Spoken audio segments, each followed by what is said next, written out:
দল মনে করছে খালি আমি বুঝি ওর বিপক্ষে, আর মনে করছে সব আলেম যারা বেশি কিছু কয় না মনে করছে ওদের পক্ষে। দুনিয়াতে তোমাদের চেয়ে বোকা কেউ নাই। সমস্ত উলামায়ে কেরাম তাওহীদের পক্ষে এক এবং অভিন্ন। যেখানে শিরকের বিরুদ্ধে লড়াই, সেই লড়াইয়ের ময়দানে হাক্কানি উলামায়ে কেরামের মধ্যে কোনো মতবিরোধ নাই। আমরা সবাই এক এবং অভিন্ন সুরে কথা বলতে প্রস্তুত।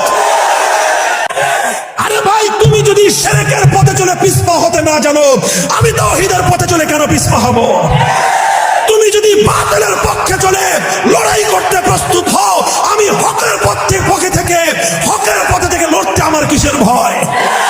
তুমি যদি বাতিলের পক্ষ হয়ে লড়াই করার জন্য ময়দানে নামতে পারো, আমিও হকের জন্য শুধু ময়দানে নয় রক্ত দেওয়ার জন্য প্রস্তুত আছি।